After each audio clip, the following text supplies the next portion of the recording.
Bismillahirrahmanirrahim. Assalamualaikum warahmatullahi wabarakatuh. Oke, alhamdulillahirrabbilalamin. Allahumma salli ala Sayyidina Muhammad wa ala ali Sayyidina Muhammad.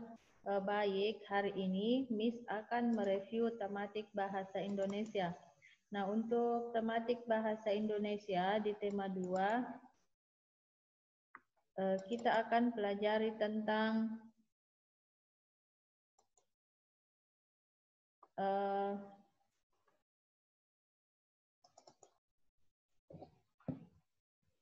tentang di sini di KD2 kita akan pelajari tentang mengklasifikasi informasi yang didapat dari teks ke dalam aspek apa, di mana, kapan, siapa, mengapa, dan bagaimana.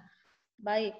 Nah, untuk di sini kita juga perhatikan ada beberapa tujuan pembelajarannya termasuk tentang mengidentifikasi informasi penting yang ada di dalam teks ya. Jadi sebentar kita akan bahas tentang bentuk peta pikiran juga dari informasi yang disajikan, kemudian informasi dari teks yang dengan membuat dan menjawab pertanyaan dan menceritakan kembali isi teks.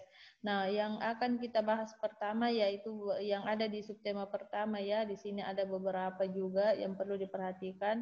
Kemudian, nah kita masuk dulu yang pertama, mencari informasi penting dalam teks. Nah, apa itu informasi?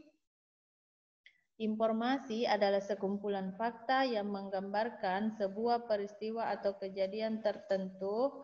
Nah, kemudian, ini contohnya adalah informasi atau fakta yang menggambarkan sebuah peristiwa. Contohnya yang lagi membuming sekarang kan info tentang misalnya COVID ya, atau virus. Kemudian yang berikutnya adalah cara mencari informasi penting dari teks. Yang pertama yaitu dengan cara membaca judul teks terlebih dahulu, kemudian membaca teks dengan cermat, dan yang ketiga setelah itu membuat atau menjawab pertanyaan-pertanyaan yang ada dalam teks dengan menggunakan kata tanya apa, di mana, kapan, siapa, mengapa, dan bagaimana. Nah, jadi itu yang perlu diperhatikan. Yang berikutnya adalah, ini menjawab pertanyaan dan mengolah informasi dari teks. Di sini untuk lebih memahami informasi dalam teks, setelah teks dibaca, kita harus menjawab beberapa pertanyaan. Nah, kemudian garis bawahilah kalimat-kalimat penting untuk memudahkan menjawab pertanyaan. Misalnya, kalimat yang menyatakan tokoh, tempat, sebab, akibat. Nah, setelah itu perhatikanlah tabel kata tanya berikut. Nah, yang berikut ini yang akan kita bahas lebih lanjut tentang kata tanya yang biasa digunakan ada 7. Nah, yang pertama di sini adalah kata tanya apa. Apa itu biasanya digunakan untuk menanyakan nama-nama benda, sebab, akibat, judul atau tema. Contohnya, apa makanan kesukaanmu? Apa warna favoritmu? Apa hewan kesukaanmu? Ya, dan sebagainya. Kemudian yang kedua, kata tanya di mana. Di mana di sini adalah menanyakan tempat atau latar. Di mana kamu sekolah? Di mana kamu dilahirkan? Ya. Kemudian yang ketiga adalah kata tanya kapan. Kapan menanyakan waktu kejadian suatu peristiwa. Kapan kamu akan berangkat liburan? Kapan kamu berangkat umroh? Dan sebagainya ya. Kemudian kata tanya yang berikutnya, siapa? Siapa menanyakan tokoh atau nama orang. Ya. Siapa nama lengkap ibumu? Siapa namamu? Kemudian yang berikutnya adalah kata tanya mengapa. Mengapa berarti menanyakan alasan suatu masalah. Contohnya, mengapa kamu tidak ikut kemarin belajar? Ya. Kemudian mengapa kamu selalu telat masuk Zoom dan sebagainya.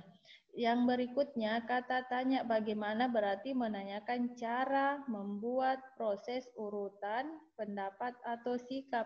Bagaimana caranya Ibu bikin kue? Bagaimana caranya menyelesaikan soal cerita ini, Miss? Ya, dan masih banyak lagi contoh kata tanya yang bisa dibuat. Yang berikutnya kata tanya berapa berarti menanyakan jumlah atau banyak benda. Berapa kamu bersaudara? Kelas berapa sekarang? Berapa umurmu? Dan sebagainya ya. Oke, jadi paham sampai di sini? Kita lanjut yang berikutnya. Nah, tentang menyajikan informasi penting dalam bentuk peta pikiran. Nah, di sini peta pikiran disebut juga cara mencatat yang kreatif dan efektif melalui sebuah diagram. Dalam diagram tersebut akan dipresentasikan ide-ide atau hal-hal yang berhubungan dengan ide pokok. Nah, jadi boleh lagi dipelajari di situ tentang kata tanya yang tadi Miss jelaskan ada di halaman 82 ya. Kemudian tentang peta pikiran ada juga di halaman 84 beserta dengan latihannya. Kemudian yang berikutnya adalah menjelaskan informasi dari teks. Nah, di sini ada tentang menjelaskan informasi bisa dilakukan secara lisan atau tertulis. Kemudian yang berikutnya menjelaskan informasi secara lisan dapat dikemukakan dengan cara berdiskusi, yaitu dengan cara bertukar pikiran. Kemudian yang ketiga adalah menjelaskan informasi secara tertulis dapat dilakukan dengan cara menuliskan hal-hal penting yang ada dalam teks atau dibuat dalam bentuk peta pikiran. Oke, jadi ini serasa cukup sekian. Silahkan dipelajari dengan ucapan Alhamdulillahirabbil alamin. Assalamualaikum warahmatullahi wabarakatuh.